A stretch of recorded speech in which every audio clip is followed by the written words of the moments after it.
everybody, welcome to the Jayda InStitches show.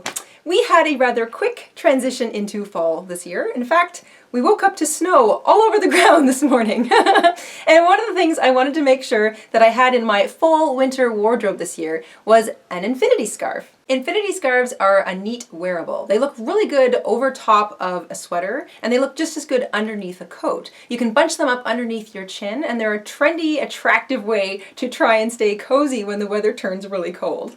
As many of you know, I am working through my stash of yarn this year. I'm trying not to buy any more, and a lot of you have been asking for more projects that use self-striping yarn. As it turns out, I have several balls of self-striping yarn in my collection, and I thought this project would be perfect to highlight the stripes that come out of a self-striping ball of yarn. And the great thing about this project, in addition to it being quick and simple, is that you only need one ball, about 140 grams of yarn, of self-striping yarn to make it. I used one of the Bernat Pops, so one of these pretty little cakes, for this particular scarf, because I really liked the marshmallow and cocoa colors that are in it. It has a lot of the same tones that I see in most of the things I wear in the fall, and it sort of says fall to me, those lovely brown, warm, buttery colors that are here in this particular ball. But of course there are a ton of different color combinations available in these neat little self-striping balls of yarn, so you can pick whichever one you like to make your infinity scarf. And one more thing about this fabulously trendy article of clothing: not only are they fun and quick to make, they make a great gift. So if you're still sort of struggling for ideas of what to make some of the people on your list this year,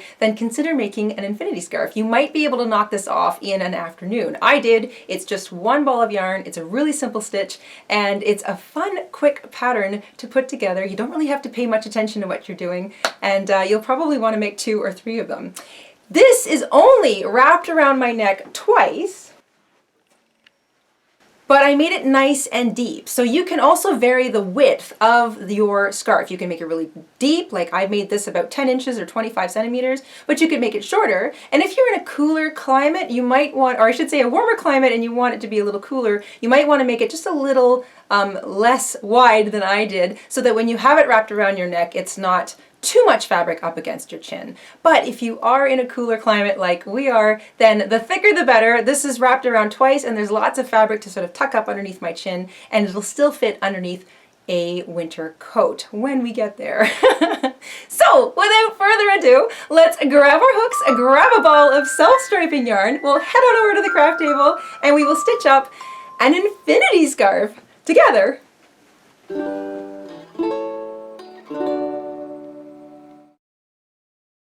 In order to make our hot chocolate infinity scarves, you're going to want a ball of nice, warm, marshmallowy, hot chocolate self-striping yarn. This is Bernat Pop. It's actually called hot chocolate.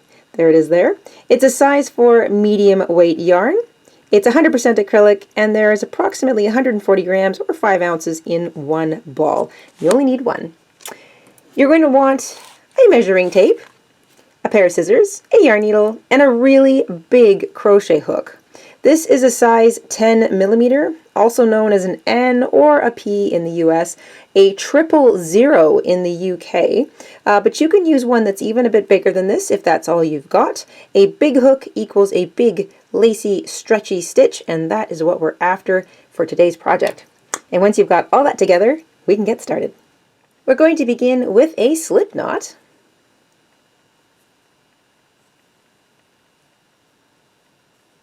Be sure to get your knot around the working part of your hook, because we want it to be a nice big knot, and that's where you want all of your stitches built as well, back here.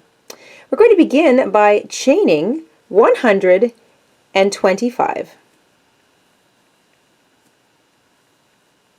Once you've chained 125 chains, give it a quick measure with your measuring tape. It should be around 50 inches long, your entire foundation chain row, or 127 centimeters. So if you're using a different sized hook than me, or your yarn's a bit of a different thickness, then you want a foundation chain length that's approximately 50 inches or 127 centimeters.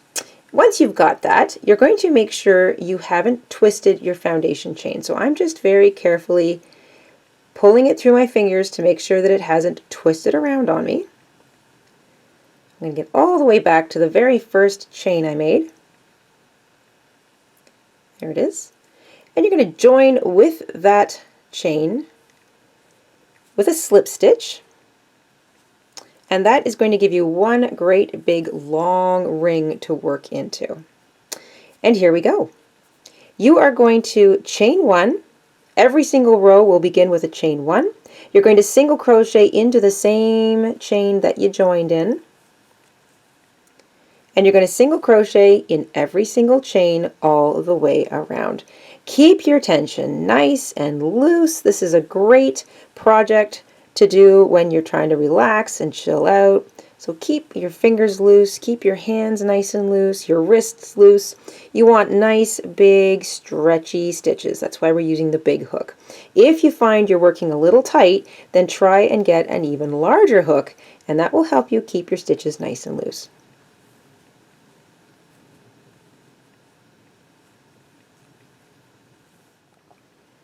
When you get all the way back around to the beginning, there's the chain one we began with, so make sure you skip over that.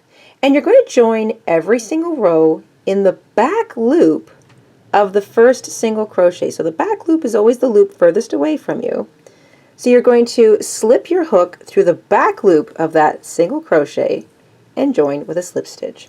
And for the rest of this project, we are only going to use the back loops of every single stitch. So for every single row here on out, you're going to chain one, single crochet into the same back loop that you joined in, and it should be nice and easy to find because it's going to be nice and big.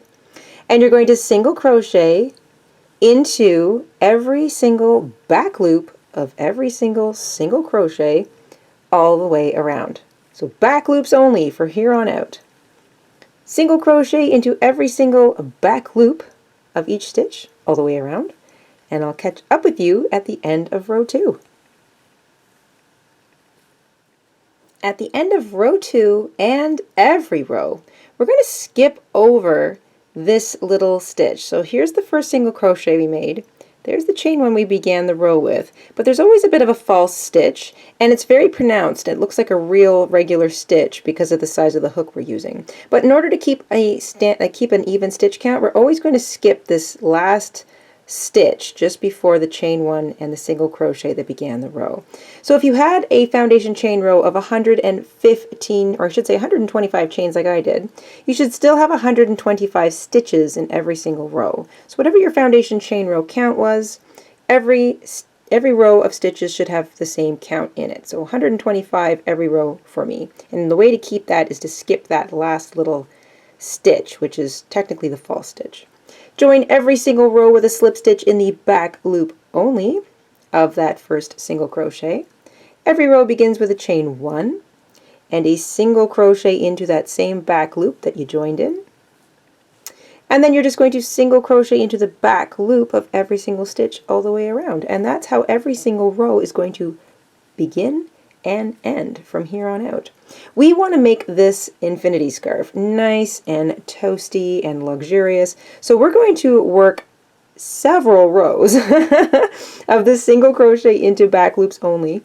So I'm thinking 15 or 16 rows is a good place to start. If you want to make it really, really wide, you can make as many rows as you want, but try 15 or 16 to start. It will depend on the size of the hook that you wound up using, but you want a scarf thickness that's closing in on 10 inches or 25 centimeters tall, so nice and thick. So remember, join every single row with a slip stitch in the back loop only of the first single crochet, but be sure to skip over that little false stitch that every row ends with. Chain one single crochet in the same chain or the same sort of back loop of the first single crochet that you joined in. Single crochet in the back loop of every single loop and roll the way around. Keep at it until you've got a nice thick scarf, and I'll catch up with you. I've just finished another 16 rows, so I have 18 rows in total. It's very easy to count. You just find that first ridge and count 1, 2, 3, 4, 5, all the way up to the last one. I've done 18 rows in total. This is now 8 inches or 20 centimeters wide. But I have quite a bit of my pop left, so I'm going to keep going. I'm going to make mine 10 inches or 25 centimeters deep because I want a nice, thick, luxurious cowl. This has got real nice stretch to it and lovely drape because of the big hook we're using and the nice loose stitches. So if you like the 8-inch or 20 centimeter tall width, you can stop here and fasten off and weave in your tail. If you want to make yours a little bit wider because you have some yarn left, then you can continue on along with me. Alright, I went ahead and added another 5 rows to my great big wide infinity scarf. So this is now from top to bottom, it is 10 inches or 25 centimeters deep, and it is just glorious. I love this stretchy, loose sort of pattern that you get working large single crochets into the back loops only. So it makes kind of a neat lacy stitch. When you're finished, join your last row with a slip stitch to the back loop of the first single crochet in that row. Snip your yarn.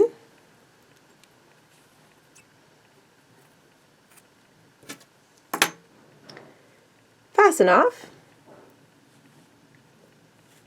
Make that a nice tight little knot, and then you're going to grab your yarn needle and you're going to weave your tail in on the inside of your infinity scarf underneath some of those stitches. You're going to weave it in back and forth a couple of times just to make sure that it's not going to go anywhere, especially if you're using sort of a slippery yarn.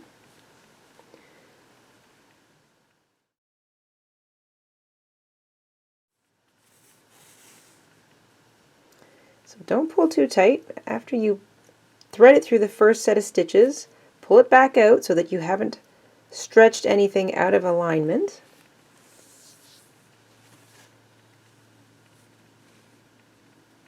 Turn it over, double back over top of one of those last sort of bits of a stitch, and go right back through all the stitches you just wove it through.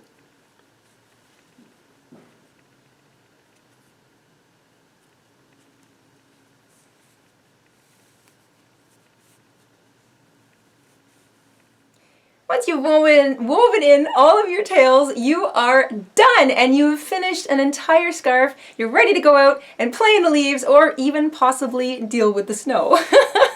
I hope you enjoyed making this infinity scarf along with us this week, and we will see you soon here on the Jayda InStitches show. Until then, stay safe, stay crafty, and have an awesome week, everybody.